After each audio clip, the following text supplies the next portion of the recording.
नमस्कार, भीमाशंकर टाइम्समध्ये आपलं सरचे स्वागत। आपण आहोत घोडेगाव वार्ड क्रमांक 4 स्वराज्य मंडळ येथे। स्वराज्य मंडळामध्ये आरोग्य विभागाचे या ठिकाणी अधिकारी कर्मचारी आलेले आहेत। त्यांचा या ठिकाणी सर्वे चालू आहेत। मोठ्या प्रमाणावर जुलाबाचे पेशंट या वार्ड क्रमांक 4 किंवा घोडेगावमध्ये अनेक आहेत। पाहूयात, आपल्या समोर आहेत। काय नाव तुमचं? डी.के. भवारी। डी.के. भवारी, आरोग्य सेवक निगोटवाडी। आरोग्य सेवक निगोटवाडी।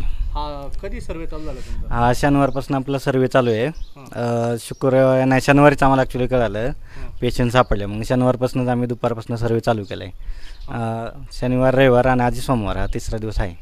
किती पेशंट सापडले आतापर्यंत? आत्ता पेशंट प्रत्येक दिवस सापडत आहेत, 10-12 सापडत आहेत। आणि आता RH आपण सांगितलेलं आहे, तिथं बी ॲडमिट आहेत पेशंट। जागा RH बी जागा नाही आपल्या ग्रामीण रुग्णालयामध्ये।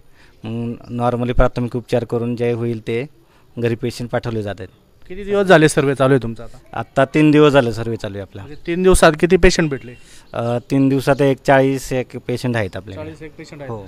कशामुळे झाला असावा हे जुलाबाचे, म्हणजे जुलाब कशामुळे सर्वांना असं हा आजार झाला असं काय वाटतं तुम्हाला? या जुलाबाचं मेन कारण आता पावसाळा चालू असल्यामुळे पाणी जरा दूषित आहे आणि टाकी बी आपली साफ नव्हती। त्यांना सांगितलेले आहे, ग्रामपंचायतला सांगितलेले आहे, पण पाण्यामुळे हा गॅस्ट्रोचा प्रॉब्लेम झालेला आहे। दुसरं काय नाही, पूर्ण आडीतच। या गोष्टीला पूर्णपणे जबाबदार ग्रामपंचायत आहे असं म्हणायचं तुम्हाला? हो, पाणी दूषित असल्यामुळे ते झाले। 2-3 ठिकाणी आपलं लिकेज बी आहे, ते त्यांना बी सांगितलेले आहे। पहा प्रेक्षकांनो, या ठिकाणी ग्रामपंचायतचा कारभार कसा चालू आहे।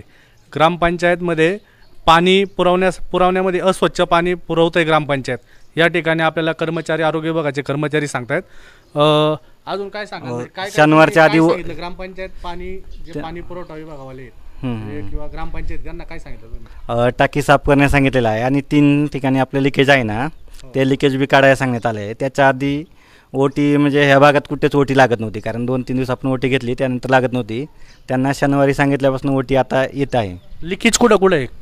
लिकेज आपलं पोलीस स्टेशन शेजारी एक आहे, एक हे मधलं पार आहे, त्या पारा शेजारी एक आहे। कशामुळे लिकेज येते? ते आता नवीन पाईपलाईन झाली काय, आणि एक वॉलचं लिकेज आहे, ते गटारा शेजारीच आहे। या ठिकाणी घोडेगावामध्ये नुकतंच जलजीवन मिशनच्या काम झालेलं आहे आणि त्यामुळं हे दूषित पाणी झालं असावं असं हे आरोग्य विभागातले कर्मचारी आहेत ते आपल्याला सांगतायत। अजून काय सांगता येईल तुम्हाला?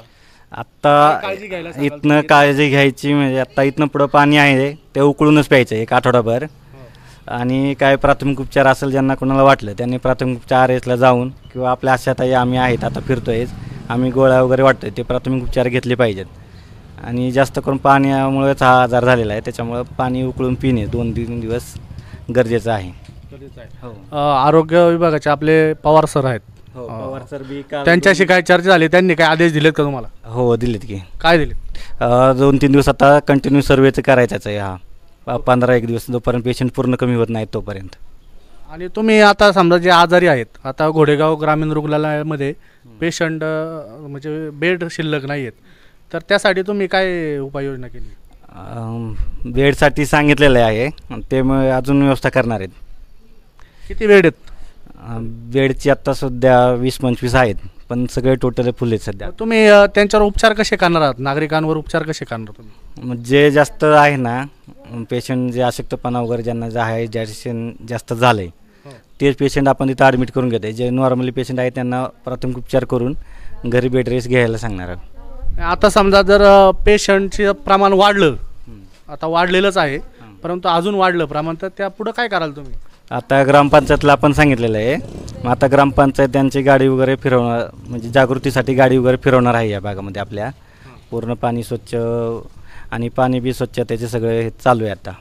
आता आरोग्य विभागाने ग्रामपंचायतला काय पत्र दिलेत का याबाबत? पत्र दिलेलं आहे की। काय दिले त्या पत्रावर? काय लिहिले? लिकेज काढण्यात यावं, पाणी शुद्धीकरण करण्यात यावं आणि टाकी स्वच्छता करण्यात यावी। पाणी शुद्ध नाही आहे, ग्रामपंचायत जे पाणी पुरवते ते शुद्ध नाही। आत्ता जे पाणी येते ना, म्हणजे शनिवारानंतर जे सांगितल्यानंतर मग पाणी आता शुद्ध येते। याच्या आधी जरा पाण्याचा प्रॉब्लेम होता, आता येते पाणी शुद्ध का? मग आज कसे काय भेटले मग ग्रामपंचायत? आपलं आधी चालू जे आहे ना पेशंट, ते थोडं 1 दिवस आता चालू होईल असं काय नाही ना। आज समजा आपण पाणी पिलं, ते 2-3 दिवसानंतर त्याचं रिॲक्ट होऊ शकतं। मग हे असं पेशंट पुढं येऊ शकतं। धन्यवाद पवारी साहेब. पवारी साहेबांनी या ठिकाणी आपल्याला माहिती दिलेली आहे.